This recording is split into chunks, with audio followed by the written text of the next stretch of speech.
2008 sir. செம்மொழி திட்டத்தின் கீழே இதை நான் பண்ணேன். அப்போ வந்து இப்போ எட்டாம் பேஜே எடுத்தோம். இந்த புக்கு ஒன்று வச்சுருக்கீங்கன்னா அதில் இந்த எட்டாம் பேஜே இருக்குது. இது என்ன பிரச்சனைன்னா எழுத்து ரொம்ப மெலிசாக எழுதியிருக்கு. அந்த மெலிசாக எழுதியிருக்கிறதால ரொம்ப கடினமாக தான் படிக்கணும். கஷ்டப்பட்டு தான் படித்தோம். இது வந்து எந்த ராஜான்னு கூட அவங்களுக்கு சொல்ல தெரியும். கோவிசைய பருமருக்குன்னு தான் எழுதணும். சிங்கவெண்ண பருமர், மகேந்திரபர்மர், நரசிங்கபர்மர் இப்படிலாம் பேர் வரும் பல்லவ இதில்.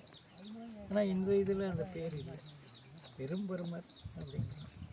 பல்லவனுடைய ஆட்சி உள்ளே வந்துடுச்சு. அதே நேரத்தில் என்ன ராஜா ஆட்சி செய்கிறாங்கிறது அவங்களுக்கு தெரியல. செங்க நடுகள் எடுத்திங்கன்னா எல்லா நடுகள்லேயும் ராஜா பேர் இருக்கும். முதல் தொடங்கினோடனே அந்த பல்லவா பேர் இருக்கும். அப்புறம் அந்த உள்ளூர் தலைவர் வானகோ அரசர், பெரும்பான் அரசர், அந்த அந்த பருமருக்கு கீழே வரும். இந்த வேணாடு ஆழ்வார் அல்லது மீகுண்டை நாட்டு ஆழ்வார், இப்படி ஒரு நாடு ஒரு அரசர் கீழே கொடுத்துருவாங்க. அதெல்லாம் பருமர், அரசர், அப்புறம் மக்கள். மக்கள் என்பவர்கள் தான். இப்போ இந்த பருமர் அரசர் வந்து மேல்நிலையில் இருக்கவங்க, கீழே வரமாட்டாங்க, ஏதோ ஒரு இடத்துல இருப்பாங்க. ஆனால் இந்த மக்கள் அவனுக்கு கீழே சேவகர். இவங்க 2 பேர் தான் உள்ளூர். இந்த இடத்துல இந்த கல்வெட்டில் ஒரு இதில் மக்கள் பொற்சாத்தனார்னு ஒரு பேர் வரும். இன்னொரு இதில் மக்கள் பொன் உழுதனார் என்று பேர் வரும். இப்படி இந்த பேர்கள், இந்த பேர் பொன் என்ற அடைமொழியோடு இருக்கின்ற பேர்கள் செங்கம் பகுதியில் தான் அதிகம். தருமபுரி பகுதியில் ஒரு இடத்துல இருக்குது. அதுவும் இங்கிருந்து போனவங்க, செங்கத்திலிருந்து போனவங்களுக்கு தான் இந்த பொன் அடைமொழி வருது.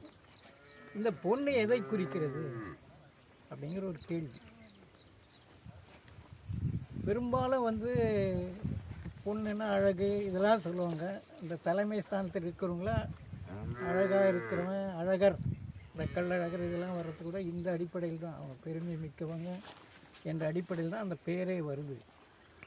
ஆனால் இந்த இடத்துல பொன் என்ற சொல் வந்து பார்க்கும்போது வேற ஒரு பொருள் இங்கே ஆட்சி செய்திருக்கணும். அது ஒரு அந்த சொல், இந்த சொல் வந்து மாட்டை குறிக்கிறதாக எடுத்துக்கொண்டால் மாட்டு மந்தைக்கு உரியவர் என்ற பொருளை தான் இந்த பொற்சேந்தியார், பொன்னரம்பர், பொன் இறைவர், இங்கே வந்து பொன் உழுதனார்னு வராரு, பொற்சாத்தனார்னு வராரு, 2 பேர் வராங்க. அவங்களுக்கு அடைமொழி வந்து மக்கள். ஏன் மக்கள் சொல்லிட்டு ஒரு ஆளை தான் சொல்லுவான். மக்கள் பொன்னரம்பன், பொன் சாத்தனார், மக்கள் பொன் உழுதனார் அப்படின்னு வருது. இந்த மக்கள் தான் 2000 ஆண்டுகளாக இந்த குடிகளுடைய தலைவர்கள். அதாவது ஒரு குடிக்கு ஒரு தலைவன் இருப்பான். அவனுக்கு வந்து பெரும்பாலும் சங்க இலக்கியத்தில் மகன் தான் சொல்லுவாங்க. அதியர் மகன் அப்படின்னா அதிய கூட்டத்துக்கு தலைவர். மலையன் மகன், அது மலைமன் வந்து மலையர் கூட்டத்துக்கு தலைவர்.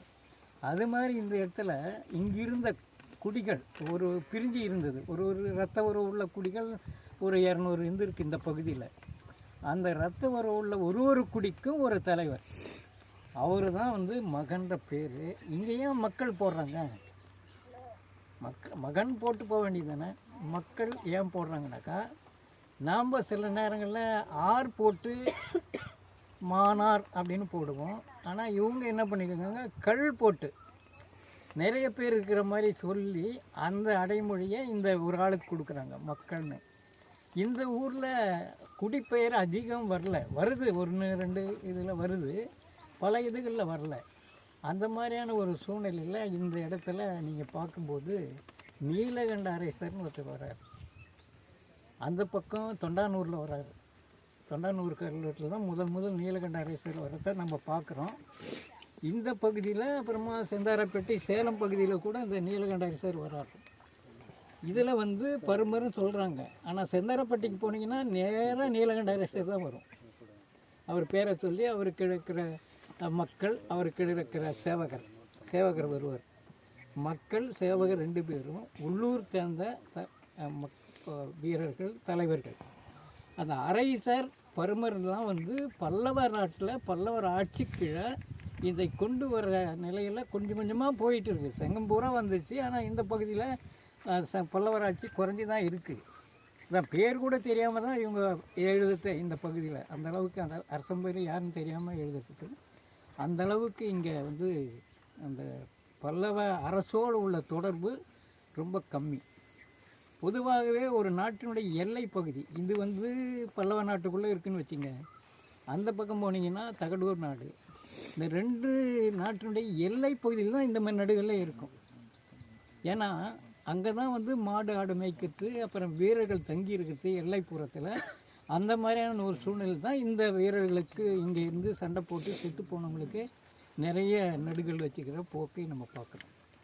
கொங்கு நாட்டிலையும் மாட்டு இது இருக்குது, மற்ற பாண்டிய நாட்டிலையும் மாட்டு செல்வம் இருக்குது. ஆனால் இந்த நாட்டில் தான் மாட்டு செல்வத்தாக போரிட்ட ஒரு பழக்கம் வந்து இந்த பகுதியில் தான் அதிகம் இருந்திருக்கு. வேறு எந்த பகுதியில் வந்து இந்த அளவுக்கு இல்லை நடுகள். இந்த நடுகள் கிடைச்சதனுடைய நன்மை என்னென்னா, சமூகம் எப்படி அமைஞ்சிருந்தது என்பது தமிழ்நாட்டிலே நீங்கள் தெரிஞ்சிங்கன்னா இங்கே தான் தெரியும். எப்படி 6ஆம் நூற்றாண்டுலேருந்து 10ஆம் நூற்றாண்டுக்குள்ளே சமூகம் எப்படிலாம் இருந்தது, அந்த அமைப்பை வந்து இங்கே தான் நீங்கள் பார்க்க முடியும். வேறு எந்த 200-300 ஆண்டுகளுக்கு சமூகம் எப்படிலாம் இருந்தது என்று பார்க்க வேண்டிய ஒரு சூழ்நிலை இந்த கல்வெட்டில் தான் நமக்கு கிடைக்குது. பருமர் அவர் வந்து காஞ்சிபுரத்தில் இருப்பார். அரைசர் அவர் வந்து இந்த பகுதியில் ஏதோ ஒரு தலைமையிடத்தில் இருப்பார். வானகோ அரைசர், பெரும்பான் அரைசர், நீலகண்ட அரைசர், இந்த மாதிரி பேர்கள். இந்த அரசருக்கு இருக்கிற மக்கள் தான் நான் சொன்ன பொன் உழதனார், ஒரு சாத்தனார். அவங்களுக்கு சேவகர் என்ற ஒரு அமைப்பு இருக்குது. இந்த பொன்னை பற்றி நான் விளக்கம் சொல்லணும். இதுவரையில் வந்து மாட்டு செல்வத்தை பற்றி நிறைய பாடியிருக்காங்க, எழுதியிருக்காங்க. பழந்தமிழ் இலக்கியத்தில் கூட அதை பற்றி நிறைய குறிப்புகள் வருது. ஆனால் வந்து வழக்கத்தில் அந்த மக்கள் வழக்கில் வந்து இது என்ன மாதிரியான செல்வமாக குறித்தாங்கன்னு பார்க்கும்போது மாட்டை பொன் என்று குறிப்பிட்டார்கள். இந்த மரபு வந்து கன்னடத்தில் தனம் என்று சொல்லுவாங்க. அந்த மாட்டு பற்றி அவங்க சொல்லும்போது தன் கட்டின்னு தான் சொல்லுவாங்க. அதனால் இந்த பொன் என்ற அந்த பசுக்கள் நிறைந்த பட்டியை உடையவன் என்பதற்காக அவனுக்கு இந்த அடைமொழி கொடுக்கப்பட்டது. மக்கள்னு வரவனுக்கு தான் இந்த அடைமொழி. பொன் மாதனார், பொற்சேனியார், பொன்னிறைவர், பொன் மாதனார், இந்த மாதிரிலாம் பேர்கள் பொண்ணோட வரும். அவங்களாம் வந்து குடித்தலைவர்கள். அரசுக்கும் அல்லது மேலே இருக்கிற சிற்றரசனுக்கும் வந்து இவங்களுக்கு எந்த தொடர்பும் கிடையாது. அவங்களுக்கு இவங்க கொண்டு வரப்படுறாங்க ஆட்சிக்கு. அவங்க ஃப்ரீயாக ஆட்சி பண்ணிக்கிட்டு இருந்தாங்க. இங்கே இருந்து அந்தந்த குடிகள்லாம் தலைவனை வச்சுக்கிட்டு சண்டை போடுறதுன்னா சண்டைக்கு போகிறது, சாகிறது எல்லாமே. இதுக்கு ஒரு உதாரணம், வேலூருக்கு பக்கத்தில் ஒரு ஊர்.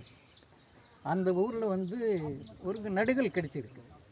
அந்த நடுகளில் என்ன சொல்லுவோன்னாக்கா, மதுரை கொண்ட கோப்புரகசரி ஆண்டு 3வது பொன்னை தொழுவியனான்று மானமூர்த்தி பட்டான். இது ஒரு இந்த வாக்கியம் தான் வந்து பொண்ணுன்னா என்னன்னு பொருள் கொள்றதுக்கான ஒரு செய்தியை கொடுக்குது. பொன்னை தொழுவியனான்று இதுவரையில் என்ன நடக்கும்னாக்கா, மரித்தொரு கொண்டனையான்று, ஆண் தொரு கொண்டனையான்று, பன்றித்தொரு கொண்டனையான்று, எருமைத்தொரு கொண்டனையான்று, இப்படி தான் வரும். ஆனால் அந்த கொண்ட சேவர்கள் யாரு கீழே இருப்பான்னா பொன் மாதனார், பொற்சேந்தியார், இவங்களுக்கு கீழே அவங்க இருக்காங்க. ஆனால் இந்த கல்வெட்டில் பொன்னை தொருவியனான்று, இந்த தொரு என்ற சொல்லை பற்றியும் கொஞ்சம் இந்த இடத்துல இந்த கல்வெட்டில் தொரு வரல. இருந்தாலும் அந்த தொருவே என்று வருகின்ற அந்த வினைச்சொல் வந்து ஒருவேளை தொரு என்ற சொல் உருவாவதற்கு அடிப்படையாக இருந்ததா அப்படிங்கிறது ஒரு செய்தி நமக்கு தெரியுது. அது என்னன்னாக்கா, தொரு என்ற சொல் வந்து மாட்டு மந்தையோடு தான் அதிகம் வருது. திருவண்ணாமலை பதிகத்தில் சொல்லும்போது ஒரு ஞான சம்பந்தர் என்ன சொல்லுவார், ஆமாவின் தொருவனையும் அண்ணாமலையாரே அப்படின்னு சொல்லுவார். அந்த மலையை சுற்றி இருக்கிற காட்டுப்பகுதியில் ஆமா என்பது காட்டெருமை, அதனுடைய மந்தைகள் வந்து தங்குற இடம் அண்ணாமலை அப்படிங்கிற செய்தியை ஞானசம்பந்தர் சொல்கிறார். தேவாராசர்கிட்ட ஒரு நல்ல பழக்கம் என்ன இருந்ததுன்னா, எந்த ஊருக்கு போனாலும் அந்த ஊரில் இருக்கிற வழக்கு சொல்லே அவங்க எடுத்து கையாளுவாங்க. அதில் ஞானசம்பந்தர் கை தேர்ந்தவர். பல ஊர்களுக்கு போனாங்க, அந்தந்த ஊரில் என்ன பழக்கம் இருக்குது, என்ன மாதிரியான வாழ்க்கை முறை இருக்குது, இதெல்லாம் பற்றி அவர் பாடியிருக்கார். நாவுக்கரசர் வந்து இறைவனுக்கும் தனக்கும் உள்ள உறவை தான் பாடுவார். மற்றபடி இந்த சுற்றுச்சூழல் எப்படி இருந்தது, அரிசியில் கரை புதூர்னு இதில் தஞ்சாவூர் மாவட்டத்தில் இருக்குது. அந்த ஊரை பற்றி பாடும்போது அந்த மருத நில வர்ணனை அதில் நிறைய வரும். ஈங்கோய் மலையை பற்றி பாடும்போது அங்கே இருந்த குறவர்கள் அந்த இது என்னென்னா சேகரித்தாங்க இதெல்லாம் பாடுவார். ஆக குறிஞ்சி நிலம், முல்லை நிலம், மருத நிலம், இப்படி அந்த நிலத்தில் வாழ்கிற மக்களை பற்றி அவருடைய பாடல்கள் நிறைய கூறும். அந்த அடிப்படையில் இந்த செங்கம் பகுதியில் மாட்டு மந்தைக்கு ஒரு சொல் இருந்தது, அது தொருவு என்ற சொல். தொருவியா என்று வரத்தால் இது என்ன ஆகுதுனாக்கா, இந்த மாட்டை கவர்ந்து கொள்ளலாம், மீட்டு கொள்ளலாம். அது அவங்கவுங்க வலிமையை பொறுத்தது, திருடு கிடையாது. அது இவங்கள பொறுத்தளவு அது திருடு கிடையாது. வலிமை இருந்தால் நீ கொள்ளையடிச்சிட்டு போ, இல்லைன்னா மீட்டுட்டு வா. இதுதான் இந்த சமூகத்தினுடைய அமைப்பில் முக்கியமான செய்தி. அந்த அடிப்படையில் இந்த பகுதியில் இருந்த இந்த சொல் தமிழ்நாட்டில் வேறு எங்கேயுமே கிடையாது. நீங்கள் தெற்கு போனீங்கன்னாக்கா நீராவின்னு ஒரு ஊரில் நடுகள் இருக்குது, அங்கே நிறையன்னு தான் சொல்கிறான். கரூரில் ஒரு இது வருது, அந்த நடுகள்லையும் நிறையன்னு தான் சொல்லுவான். அதேமாதிரி தாராபுரம் பக்கத்தில் கன்னிவாடின்னு ஒரு ஊர், அங்கேயும் நிறையன்னு தான் சொல்லுவாங்க. ஆனால் இந்த பகுதியில் தருமபுரி, இந்த பகுதி விழுப்புரம், இதெல்லாம் இருக்கிற பகுதியில் தொரு என்ற சொல்லை தான் அவங்க பயன்படுத்துகிறாங்க. அதாவது கவர்வதற்கு உரியது என்ற பொருள். அது தொரு என்ற சொல் வந்து கவர்வதற்கு உரியது. அது யாரும் திருடுன்னு சொல்ல முடியாது. இப்போ நான் நினச்சிக்கிட்டே வந்தேன், கள்ளக்குறிச்சின்ற பேர் எப்படி வந்தது அப்படின்ற ஒரு எண்ணம் இடையில் வந்தது. பெரும்பாலும் கள்ளக்குறிச்சினா கள்ளர், திருடர் அப்படின்னு தான் இன்றைக்கி பொருளை எடுப்பாங்க. அது உண்மையிலே அது ஒரு பழங்குடி. நான் வெங்கடசாமி நாட்டார் எழுதும்போது கள்ளர் சரித்திரம்னு ஒரு நூலை எழுதியிருக்கார். அது ஒரு பழங்குடின்னு தான் அவர் எடுத்திருக்கார். அப்புறம் வேங்கடத்தில் கள்வர், அதுதான் கள்ளராக இந்த நடுகள்லேயே 2-3 நடுகளில் கள்ளரை பற்றி குறிப்பு வருது. ஆனால் இப்போ இருக்கிற இந்த இவங்க ஆராய்ச்சியாளர்கள் கள்ளர்னால் உடனே திருடன்னு முடிவு பண்ணிடுறாங்க. அது திருடு கிடையாது, அது ஒரு குடி, கள்ளர் என்ற ஒரு குடி. அதே மாதிரி மலையர் குடியும் இருந்தது, அதியர் குடியும் இருந்தது. அது சதியார் என்ற பேரில் ஒரு இடத்துல வருது. இப்படி சங்ககால குடிகளும் இந்த ஊரில் நிறைய இருந்தது என்பது குறிப்பிடத்தக்கது. இந்த சங்ககால குடியினுடைய வாழ்க்கை முறை சங்ககாலத்தில் எப்படி இருந்ததோ அதே போல் கிபி 9-10ஆம் நூற்றாண்டு வரையில் தொடர்ந்து இருந்தது என்பதற்கான சான்றுகள் இந்த நடுகர்கள் தான். சமூக இயக்கம் எப்படி இருந்தது தமிழ்நாட்டில் வேறு எங்கே போனாலும் நீங்கள் இந்த காலகட்டத்துக்கு எந்த செய்தியும் கிடையாது. சமூகத்தை படிக்கிறதுக்கு இலக்கியம் இருக்குது, மற்ற இதுகள் இருக்குது. அதுக்கு பிறகு கிபி 10ஆம் நூற்றாண்டுலேருந்து தான் அந்த பகுதியில் நிறைய கல்வெட்டுகள் கிடைக்கின்றன. அதெல்லாம் சமூகத்தை பற்றிலாம் குறிப்பு வருது.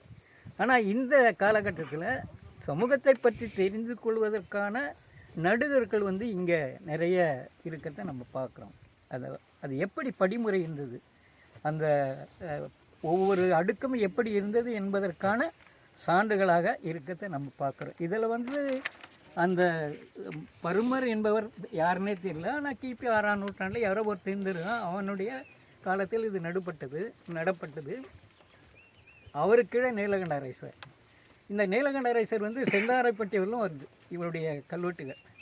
செந்தாரப்பட்டிக்கு போனீங்கன்னாக்கா ராஜா பேரே கிடையாது, இவர் பேர் தான் இருக்குது எல்லாத்துலேயும். 5 நெடுகள் இருக்குது. 5 நெடுகள்லேயே நீலகண்டரேசர் அப்படின்னு தான் தொடங்குது. ஆனால் தொண்டானூரில் சிங்க விண்ணப்பெருமர் காலத்தில் நடப்பட்ட நடுகள் அது, அதில் நீலகண்டரேசர் வராது. இப்போ இந்த நீலகண்டரேசருடைய காலத்தில் இருந்தவங்க இந்த பொற் சாத்தனார் என்பவர், அது ஒரு குடியினுடைய தலைவன். அவன் சாத்து என்பது அல்லது சாத்த என்ற பெயர் தொடர்ந்து வந்துட்டு ஒரு இதில் கதவை சாத்தன் வருவான். கதவை என்பது காவல். சங்க இலக்கியத்தில் ஒரு புலவர் பேரே கதவனார்னே வரும். அந்த அடிப்படையில் பார்த்தாக்கா இந்த சாத்தன் என்ற பெயர் நடுகர்களில் பல இடங்களில் இருக்கிறத நம்ம பார்க்குறோம். அது அந்த சொல் வட சொல்லிருந்து வந்ததா தமிழ் சொல்லா என்பது காலப்போக்கில் தான் நமக்கு உறுதிப்படுத்த முடியும். ஆனால் தமிழாக மாறிவிட்ட ஒரு நிலையில் தான் இந்த நடுகர்களில் பயன்படுத்துகிறாங்க. அதை பொன் உழதனார், அது உள்ளூர் பேர். இந்த ஊரில் உழதனார்னு யாரோ ஒருத்தர் இருந்திருக்கார், அந்த பேரை தான் அந்த இதில் கொடுத்துருக்காங்க இந்த நடுகரில். அப்படி பார்க்கும்போது இந்த நடுகர்கள் சமூகத்தில் 6ஆம் நூற்றாண்டிலிருந்து 9ஆம் நூற்றாண்டு 10ஆம் நூற்றாண்டு வரையில் சமூகம் எப்படிலாம் இயங்கி கொண்டிருந்தது. அவங்களுடைய வாழ்க்கை முறை பெரும்பாலும் மாட்டை சுற்றி அமைந்தது. வேளாண்மை செய்தாங்க, புஞ்சை வேளாண்மை செய்தாங்க, அது 2ஆம் பட்சம்தான். மாடு தான் அவங்களுக்கு செல்வம். அதனால தான் இதுக்காக அவங்க உயிர் விட்டாங்க. அந்த வீரர்கள் ஒரு குடியில் பிறந்தவர்கள், குடிக்காக வாழ்ந்தவர்கள், குடிக்காக உயிர் விட்டவங்க. மற்றவங்களுக்காக போய் அவன் சண்டை போட மாட்டான். அதே மாதிரி செத்தவனுக்கு பங்காளி தான் வந்து நெடுகள் எடுக்கணும். அப்பா எடுக்கலாம், சித்தப்பா எடுக்கலாம், அப்புறம் மற்றவங்கள மாமச்சான் எடுக்கவே முடியாது, எடுக்க அனுமதிக்க மாட்டாங்க. ஏன்னா அது அவங்களுக்கு உரியது இல்லை, இவங்களுக்கு உரியது. இவங்க வழி வழியாக கும்பிட்ற பழக்கத்துக்காக இதை நடுறாங்க. இறந்து போன மனிதன் தான் காலப்போக்கில் வந்து தெய்வம் ஆயிடுறான். ஆஸ்திரேலியாவில் இன்றைக்கி இந்த பழங்குடி இந்த சங்க காலத்தில் எப்படிங்க நடுகள் நட்டாங்களோ அதே மாதிரி இன்றைக்கி நடுறாங்க. அங்கே ஒருத்தர் இறந்து போனான்னா அவனுக்காக கல் தேடி 40 கிலோமீட்டர் நடப்பாங்க. எங்கே கல் கிடைச்ச உடனே அதை வெட்டி எடுத்து ஒரு நீர்நிலையில் கொண்டு போய் குளிப்பாட்டி அப்புறம் கொண்டு வந்து தான் அதுக்கான செய்யறது எல்லாமே நடக்கும். அந்த மாதிரியான ஒரு பழக்கம் இன்றைக்கும் அவங்க வச்சுருக்காங்க. அதேமாதிரி இந்த கல்வெட்டங்கள் இருக்குது, இன்றைக்கி அவங்க கல்வெட்டம் வைக்கிறாங்க. அதுக்கு அவங்க என்ன சொல்கிறாங்கனாக்கா, இந்த கல்வெட்டத்தை இறந்தோருக்கு நாங்கள் வைக்கவில்லையானால் எங்கள் குடும்பம் விளங்காது என்ற ஒரு நம்பிக்கை அவங்கக்கிட்ட இருக்குது இன்றைக்கும். அது ஒரு அடிப்படையில் தான் இந்த நடுகளும் வைக்கிற ஒரு பழக்கம் உருவாகி இருக்க வாய்ப்பு இருக்குது. பெண்கள் தினமும் அப்படி தான் வைக்கப்பட்டு இருக்க வேண்டும். அந்த அடிப்படையில் பார்க்கும்போது இன்றைக்கு தொல்காப்பியத்தில் நம்ம படிக்கிறது ஆஸ்திரேலியாவில் அவர் என்னென்ன சொல்கிறாரோ அப்படியே இன்றைக்கி அவங்க இதில் நடக்குது. ரெண்டாவது, ஒரு மனிதன் இறந்து போனால் அந்த ஆவி வந்து எங்கேயும் போயிடல. அந்த ஆவியை என்ன பண்ணுவாங்கனாக்கா மர பொந்தில் வைப்பாங்க. ஒரு சிலர் வந்து மலை குகையில் கொண்டு வைப்பாங்க. அந்த மாதிரி மலை குகையில் வச்சு வழிபட்டாங்க என்பதற்கு சங்க இலக்கியத்திலே நிறைய வருது. அணங்குடை நெடுமுடி, அணங்குனா வருத்தர தெய்வம்னு பேர். அது அந்த பழைய சங்க இலக்கிய பொருள். அதுக்கு பின்னால் அது பெண்ணை குறித்தது, நான் யாரையே குறிச்சது. நான் அணங்குங்கிறது 2 பாலருக்கும் உரியதாக முருகனை ஒரு இடத்துல அணங்குன்னு சொல்லுவாங்க. அந்த மாதிரி பார்க்கும்போது இது வந்து இந்த மாதிரி ஆவியாக வழிபடப்பட்ட வீரர்களுடைய ஆவி இருக்கிற இடம் அந்த குகை. அதனால தான் அங்கே போய் வந்து வழிபாடு செய்தாங்க, பலியை செய்தாங்க. இன்றைக்கும் அந்த மாதிரி குகைகளில் 3 இடத்துல தமிழ்நாட்டில் பலி கொடுக்குறாங்க. சமணர்கள் வந்து தங்கி கல்வெட்டுலாம் எழுதி வச்சுருக்கான். ஆனால் இன்றைக்கி வரையில் அந்த பலி கொடுத்துட்டு தான் இருக்காங்க. காரணம் என்னென்னா, அவன் வந்து 2000 வருஷம் முன்னது கொடுக்குறான். சமணம் இடையில் வந்தது, இதெல்லாம் நிறுத்தணும்னு வந்தது, அது முடியல. ஆனால் அவங்க போன பிறகு அந்த பழைய பழக்கம் தொடர்ந்து இருந்துட்டு தான் இருக்குது. அந்த மாதிரியான 3 இடங்கள் ஆழியார் டேம் பக்கத்தில் இருக்குது, அப்புறமா சுக்காலியூர்னு கரூர் பக்கத்தில் இருக்குது, இன்னொரு இடத்துல நடக்குது இந்த மாதிரி பலி கொடுக்குற முறை. காரணம் என்ன, அது ஆவி இருக்கிறனா, அதனால் ஆண்டுக்கு ஒரு முறையாவது அங்கே போய் பலி கொடுப்பாங்க. சங்க இலக்கியத்தில் ஒரே இடத்துல தான் குண்டு உரை தபசியர்னு வரும். அதாவது இந்த சமண முனிவர்கள் தவம் செய்கிற செய்தியை பற்றி சொல்லும்போது அந்த ஒரு நற்றினையில் ஒரு இடத்துல தான் வரும், குண்டு உரை தபசியர். அங்கே வந்து தவம் செய்கிறவங்க இருக்காங்க. அதுக்கு முன்னே அது வந்து வழிபாட்டு தலம். இவங்க போனதுக்கு காரணமே வழிபாடு தலமாக இருக்கிறதால மக்கள் வரும்போது நம்ம பிரச்சாரத்தை சொல்லலாம் என்ற அடிப்படையில் தான் அங்கே போய் தங்கினாங்க.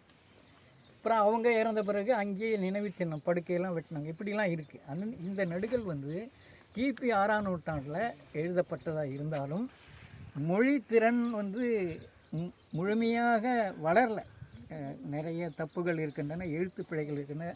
இடைநிலை ரகரத்துக்கு பதிலாக வர்ணில ரகரத்தை போட்டிருக்காங்க. இந்த மாதிரி பல மொழி சிக்கல்லாம் இதில் இருக்குது. தமிழ்நாட்டிலேயே கூட தங்கம் பகுதியிலே கூட கம்பவர்மன் காலத்தில் தான் உண்மையிலேயே தமிழ் மொழி அழகாக எழுதப்பட்டது. அதுக்கு முன்னாடி இஷ்டத்துக்கு எழுதுனாங்க. அவங்க என்ன நினைக்கிறாங்களோ, எப்படிலாம் எழுதணும்னு நினைக்கிறாங்களோ அது மாதிரிலாம் எழுதுனாங்க. ஒரு சில நடுகள் ஒன்றா தெளிவாக இருந்திருக்கும். பல நடுக்கர்களில் இந்த உள்ளூர் வழக்கு இருக்கிறதால பல சிக்கல்கள் இருப்பதை நாம் பார்த்துக்கிறோம்.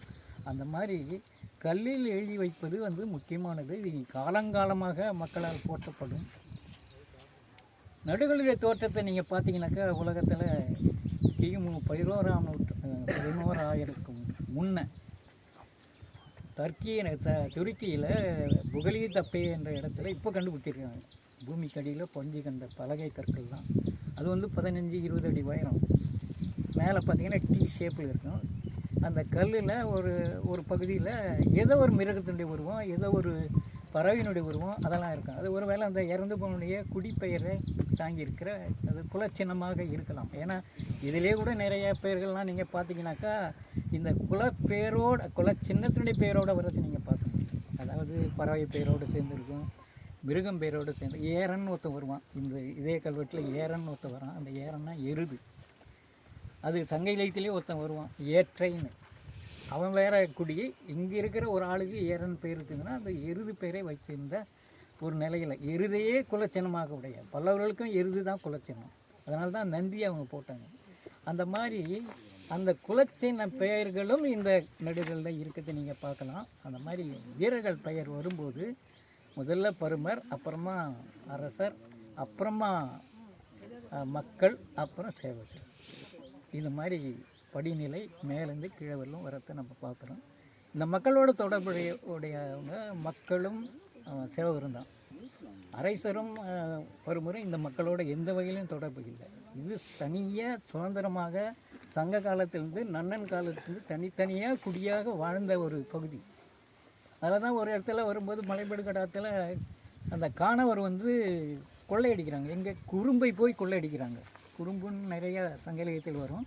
இந்த குறும்புன்னா என்னன்னாக்கா அவங்களுடைய பொருள்கள், அது மாடும் இருக்கும், பொன் நகைகளும் இருக்கும், இன்னும் பல பொருட்கள் அந்த குறும்புக்குள்ளே இருக்கும். இதில் வீரர்களும் பாதுகாத்துட்டு இருப்பாங்க அந்த குறும்பை. அதையே சண்டை போட்டு அதை உடைச்சி அங்கேருந்து தூக்கிட்டு போகிறாங்க எங்கள் நன்னனுக்கு கொடுக்கறதுக்கு. ஆக இவங்களுக்குள்ளே சண்டை போட்டாலும் இவங்களுக்கு மேலே ஒரே அரசருமா அவன் தான் நன்னன்ற வேளியர்கள் ஆட்சி நடந்த பகுதி இது. இந்த பகுதியிலேயே சில ஊர்களுக்கு சில பகுதிக்கு வேணாடுன்னு பேர், மீ வேணாடு, கீழ் வேணாடு, அப்புறம் மீ குண்டை நாடு, இப்படி நாட்டு பெயர்கள் வந்துக்கிட்டே இருக்கும் பல இடங்களில். ஆக வேணாடு என்பது வேளியர்கள் ஆண்டதால் வந்த பெயர்.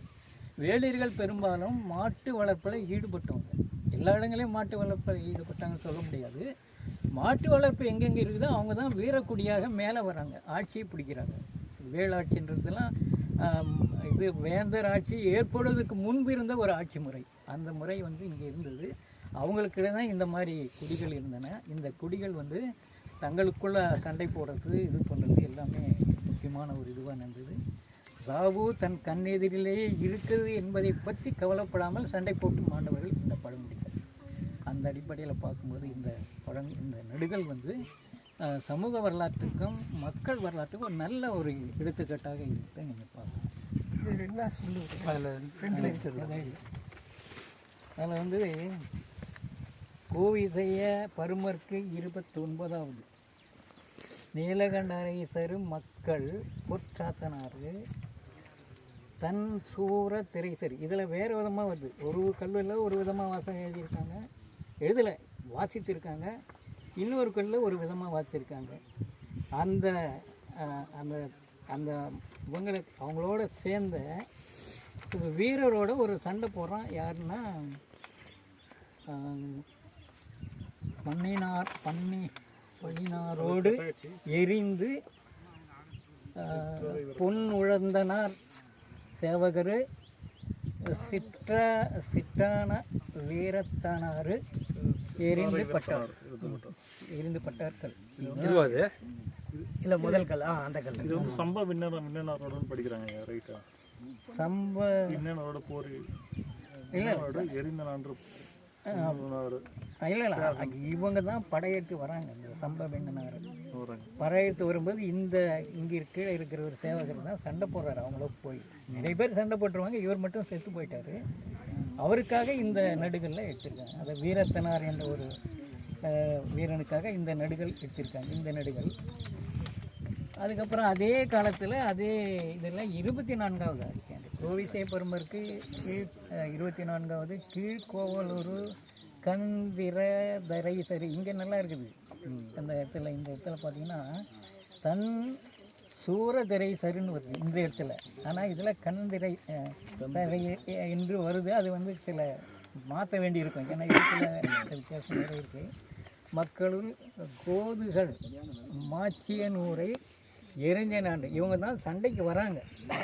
நீலகண்டரை சேரு மக்கள் பொன்னுழதனார் சேவகர் நக்கனாறு மக்கள் நீலகண்டர் பட்டாரு. இங்கே மேலே இருக்கிறவரும் நீலகண்டரேசர், இங்கே இறந்து போகிற ஒரு பேர் நீலகண்டர், அரசர் கிடையாது அவர். அதனால் இந்த குடியை சேர்ந்தவராக நீலகண்டரேசருடைய குடியை சேர்ந்தவராக இவர் இருக்க வேணும். அதனால தான் அவர் அதுக்காக போய் சண்டை போட்டு இறந்து போகிறாரு. இந்த இதில் ஊராரும் நடுகள் எடுத்திருக்காங்க, குடியும் நடுகள் எடுத்திருக்கு. அரசும் சில இடங்களில் நடுகள் ஏற்றிருக்கு. அதுக்கு வந்து ஒரு வரியை வாங்கினாங்க. அது வந்து